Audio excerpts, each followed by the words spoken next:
Hello everyone. जैसे कि आप म्यूचुअल फंड्स के बारे में तो जानते ही हैं, तो आज हम बात करते हैं म्यूचुअल फंड्स के डिस्ट्रीब्यूटर एजेंट आप कैसे बन सकते हैं।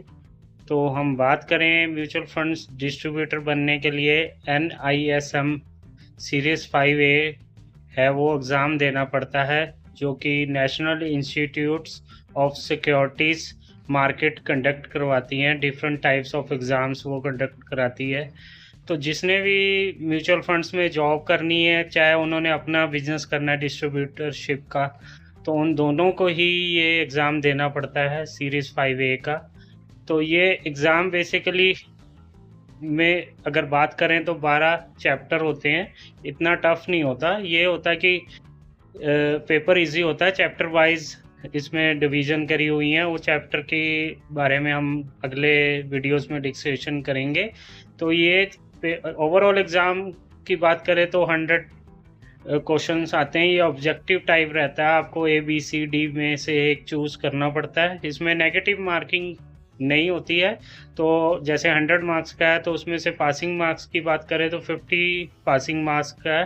तो आपको मतलब 50 करेक्ट आंसर देने पड़ेंगे टू क्लियर द एग्ज़ाम।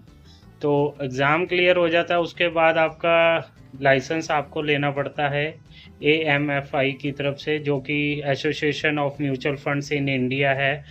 तो वहाँ से हमें ARN नंबर मिल जाता है, जो कि वैलिड रहता है 3 साल के लिए। उसके बाद हम उसको रिन्यू करा सकते हैं। तो ओवरऑल बात करें तो ये मतलब आपने चाहे जॉब करो म्यूचुअल फंड्स में, चाहे आप अपना डिस्ट्रीब्यूटरशिप के लिए, तो एग्ज़ाम करना तो बहुत ज़रूरी है क्लियर। तो जैसे कि आप समझ ही गए। तो दूसरी बात ये है कि तो ये एग्ज़ाम आप कोई भी दे सकता है जो 18 साल से प्लस है। इसमें ऐसा नहीं है कि आपको ग्रेजुएशन चाहिए, पोस्ट ग्रेजुएशन चाहिए। अगर आपने 18 साल से ऊपर हैं, तो आपने +2 करी हुई, तो आप ये एग्ज़ाम दे सकते हैं। तो इसकी तैयारी की बात करें तो बेसिकली ये मल्टीपल चॉइस है, तो इतना टफ नहीं है। अगर आप रेगुलर इसका रिवीजन करेंगे, आप हार्डली 2 मंथ्स में इसकी तैयारी करके आप आराम से इजीली दे सकते हैं एग्ज़ाम। इतना टफ नहीं होता अगर बात करें तो। हाँ, लेकिन ये है कि रेगुलर स्टडी करो। और बेसिकली इसमें जो बात करें तो मॉक टेस्ट आपको देने पड़ेंगे रेगुलर। अगर आप मॉक टेस्ट में अच्छे नंबर लेके आ रहे हैं, तो आप बेसिकली 2 मंथ्स के बाद आप दे सकते हैं। तो बाकी एग्ज़ाम की बात करें, ये एग्ज़ाम की जो फ़ीस है वो 1500 रुपये रहती है, प्लस GST रहती है। तो ये जो NISM की वेबसाइट है, उसमें जाके हम रजिस्टर कर सकते हैं। उसका मैं लिंक आपके साथ शेयर कर दूंगा।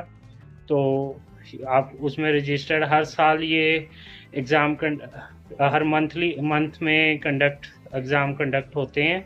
तो आप अपने डेट कुछ भी चूज़ करके आप एग्ज़ाम के लिए आप फिल कर सकते हैं। तो बेसिकली ये है कि आप ये खुद ही कर सकते हैं सारा प्रोसेस।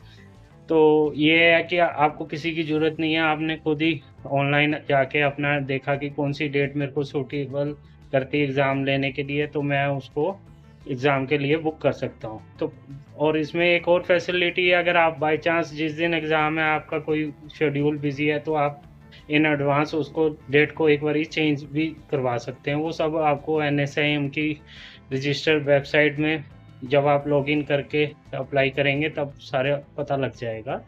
तो बेसिकली ये है कि एग्ज़ाम के लिए बात करें तो ये सब रहेगा NISM के एग्ज़ाम में। मैंने आपको बेसिकली सारा बता ही दिया है। बस ये है कि रिवीजन वगैरह आप करेंगे तो एक एग्ज़ाम फर्स्ट अटैम्प्ट पे ही बहुत इजीली क्लियर हो जाता है। हार्डली अगर आप 1 आवर डेली दे रहे हैं, तो 1 to 2 मंथ्स में आप इसको क्लियर कर सकते हैं और आप म्यूचुअल फंड डिस्ट्रीब्यूटर बन सकते हैं। और अर्निंग वगैरह का तो ऐसा ही है, आपको पता ही है, कमीशन आप करेंगे जितना लॉन्ग म्यूचुअल फंड्स चलेंगे उतना आपकी अर्निंग अच्छी आने लग जाती है।